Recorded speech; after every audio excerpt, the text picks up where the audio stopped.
मंजू अपनी छोटी बहन चंचल को बहुत प्यार करती थी। चंचल दिमागी तौर पर कमजोर और बहुत मासूम थी, जिसके चलते मंजू उसे कभी भी अकेला नहीं छोड़ती थी। अपने माँ बाप के जाने के बाद वो हमेशा चंचल को अपने साथ ही रखती। एक दिन सुबह के समय मंजू का पति धीरज अपनी पत्नी को लेने के लिए स्टेशन पहुंचता है, जहां वो अपनी साली चंचल को देखकर कहता है, ओहो साली साहिबा जी, अच्छा हुआ तुम आ गई। मैंने ना सोचा था कि तुम नहीं आओगी, लेकिन तुम्हें देखकर ना दिल को चैन आ गया है। मेरी आंखें तरस गई थी तुम्हें देखने के लिए। क्या बात है, लगता है बीबी से ज्यादा आपने अपनी साली को ही याद किया है। तो एक काम करती हूँ, मैं वापस ही चली जाती हूँ और आप अपनी साली को लेकर घर चली जाइए। वैसे भी अभी हम स्टेशन पर ही खड़े हैं। अरे तुम तो गुस्सा हो गई, मैं तो मजाक कर रहा था। बीवी मिली है तभी तो साली मिली है। पहले रिश्ता तुमसे है, फिर साली साहिबा से है। अब तुम ही समझाओ ना साली साहिबा अपनी दीदी को। दीदी, जीजू मुझे ज्यादा प्यार करते हैं, कहीं इसलिए आपको बुरा तो नहीं लगता ना? अगर ऐसा है तो आप मुझे नानी के पास ही छोड़ देती। अरे नहीं नहीं, ऐसा मत करना। बिना साली जी को देखे मेरा गुजारा कैसे होगा? अब मुझसे ना साली जी के बिना रहा नहीं जाता। मुझे साली जी के साथ रहने की आदत हो गई है ना। क्या बात है, आप कुछ ज्यादा ही इंटरेस्ट ले रहे हैं अपनी साली में। ये मत भूलिए कि आपकी साली बहुत मासूम है और इसे मैंने हमेशा अपनी बहन नहीं बेटी की तरह पाला है। अब और बातें घर चलकर करें, बहुत देर से हम स्टेशन पर ही खड़े हैं। मंजू इतना कहकर चंचल का हाथ पकड़कर आगे चली जाती है, जिसके बाद धीरज सामान लिए उसके पीछे पीछे जाता है। थोड़ी देर बाद सभी लोग घर पहुंचते हैं और आराम करने के लिए अपने अपने कमरों में चले जाते हैं। समय बीतता है और अपने ठरकी जीजा की नियत से अनजान चंचल उसके लिए चाय लेकर उसके कमरे में जाती है और देखती है कि वो सिर्फ टॉवल में बाथरूम से बाहर निकला है, जिसे देखकर वो पीछे घूम जाती है और वहां से जाने लगती है। तभी धीरज उसका हाथ पकड़कर उसे रोकते हुए कहता है, अरे कहाँ भागी जा रही हो साली साहिबा जी? अब जब चाय देने आई हो तो पिलाकर भी जाओ, और ऐसे पीछे मुंह करके क्यों खड़ी हो? मेरी आंखों में आंखें डालकर बात करो। आप कहना क्या चाहते हैं जीजा जी? आप क्या कहते हैं मुझे कुछ समझ में ही नहीं आता है। और रही बात पीछे मुड़ने की, तो आप बिना कपड़ों के खड़े हैं, कैसे देखूं मैं आपको? हाँ तो क्या हुआ, अभी पहन लेता हूँ। और मैंने टॉवल ले रखा है, तुम मुझे देख सकती हो। और जब मुझे कोई परेशानी नहीं है तो तुम्हें कैसी परेशानी? तुम सच में बहुत मासूम हो। तुम्हारी इस मासूमियत पे ना तो मुझे प्यार आ जाता है। मैं यहाँ आपको बिना कपड़ों के देखने नहीं आई हूँ, बल्कि ये बताने आई थी कि नाश्ता तैयार है, आ जाइए, दीदी बुला रही है। और ये चाय टेबल पर रख रही हूँ, पी लीजिएगा। अब मेरा हाथ छोड़िए, मैं जाऊँ। धीरज चंचल का हाथ पकड़कर उसके करीब जाने की कोशिश कर ही रहा था कि तभी वहां उसकी पत्नी मंजू आती है और अपने पति को टॉवल में अपनी बहन के करीब देखकर उसे बहुत अजीब लगता है और ये देखकर वो कहती है, ये सब क्या हो रहा है? आप अभी तक रेडी नहीं हुए? और तू इतनी देर से यहाँ क्या कर रही है? तुझे जीजा को बुलाने भेजा था या यहीं बसने के लिए? दीदी मैं क्या करूँ, जीजा जी मेरा हाथ ही नहीं छोड़ रहे थे। कह रहे थे कि क्या कह रहे थे? मैं कुछ नहीं कह रहा था। ये गिरने वाली थी, इसलिए मैंने इसका हाथ पकड़ लिया। और तुम तो जानती हो ना कि ये कितनी मासूम है, इसे कुछ समझ तो आता नहीं है। वही मैं भी कह रही हूँ, ये मासूम है, आप नहीं। क्या और किसके सामने क्या करना चाहिए और क्या नहीं, ये आपको ध्यान रखना चाहिए। आप बड़े जीजा हैं इसके। तैयार होकर नीचे आ जाइए। चल चंचल मेरे साथ तू। मंजू इतना कहकर चंचल को लेकर चली जाती है। ऐसे ही समय बीतता है, लेकिन धीरज की आदतों में कोई सुधार नहीं आता। वो अपनी साली का फायदा उठाने का कोई मौका नहीं छोड़ता था। दिमागी तौर पर कमजोर होने और मासूम होने की वजह से चंचल को कुछ भी समझ नहीं आता।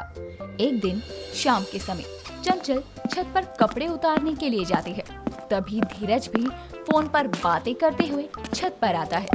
तभी उसकी नजर चंचल पर जाती है, जो रस्सी ऊंची होने की वजह से उछलकर कपड़े उतार रही थी। तभी धीरज फोन रखकर उसके पास जाता है और उसे गोद में उठाकर कहता है, साली जी इतनी मेहनत क्यों कर रही हो? मुझे बता दिया होता, मैं आपकी मदद कर देता। अब तुम आराम से कपड़े उतारो, मैंने तुम्हें अपनी गोद में उठा लिया है। जीजू आप मुझे नीचे उतारिए, मुझे अच्छा नहीं लग रहा है, मैं खुद उतार लूंगी।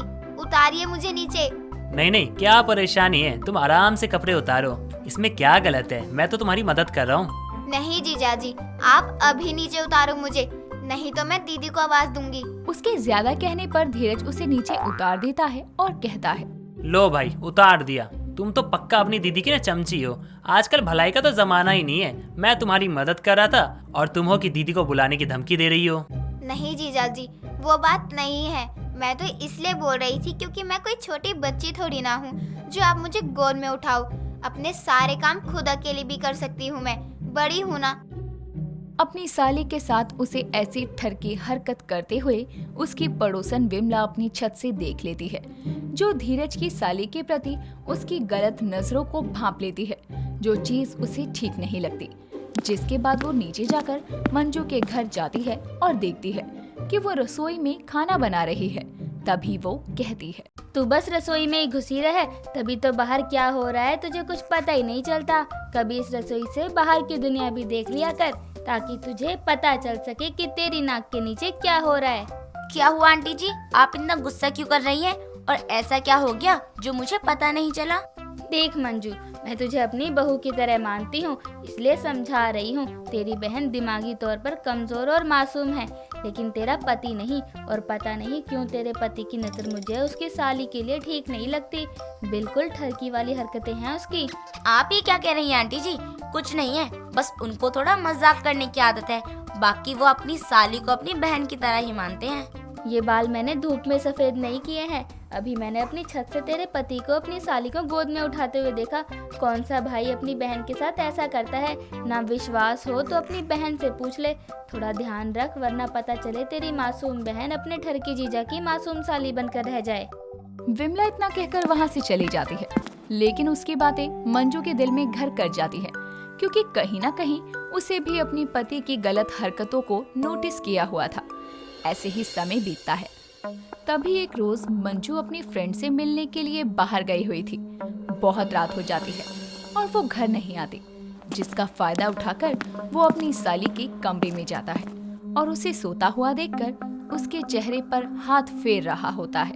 तभी वहाँ मंजू आती है और उसे ऐसी हरकतें करते हुए देखकर वो धीरज को एक जोरदार थप्पड़ मारती है, जिससे चंचल की भी आंख खुल जाती है और वो कहती है, क्या हुआ दीदी और जीजू, आप मेरे कमरे में क्या कर रहे हैं? जवाब दीजिए ना जीजा जी कि आप इतनी रात में उसके कमरे में क्या कर रहे हैं।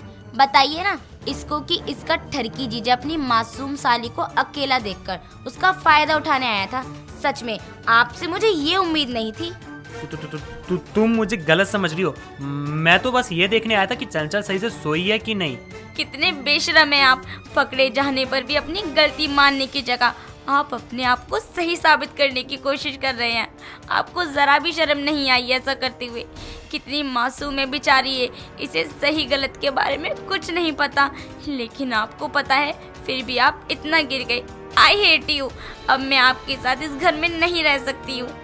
ऐसा मत करो प्लीज, मुझे माफ कर दो। मुझसे गलती होगी, मैं अपनी मर्यादा भूल गया था। मैं लोगों की गंदी नजरों से बचाने के लिए अपनी मासूम बहन को अपने साथ रखती थी, लेकिन मुझे क्या पता था कि मेरे खुद के पति की नजर गंदी है मेरी बहन के प्रति। Good bye. मंजू इतना कहकर अपना सारा सामान पैक करके अपनी बहन चंचल के साथ अपने पति का घर छोड़कर हमेशा हमेशा के लिए चली जाती है।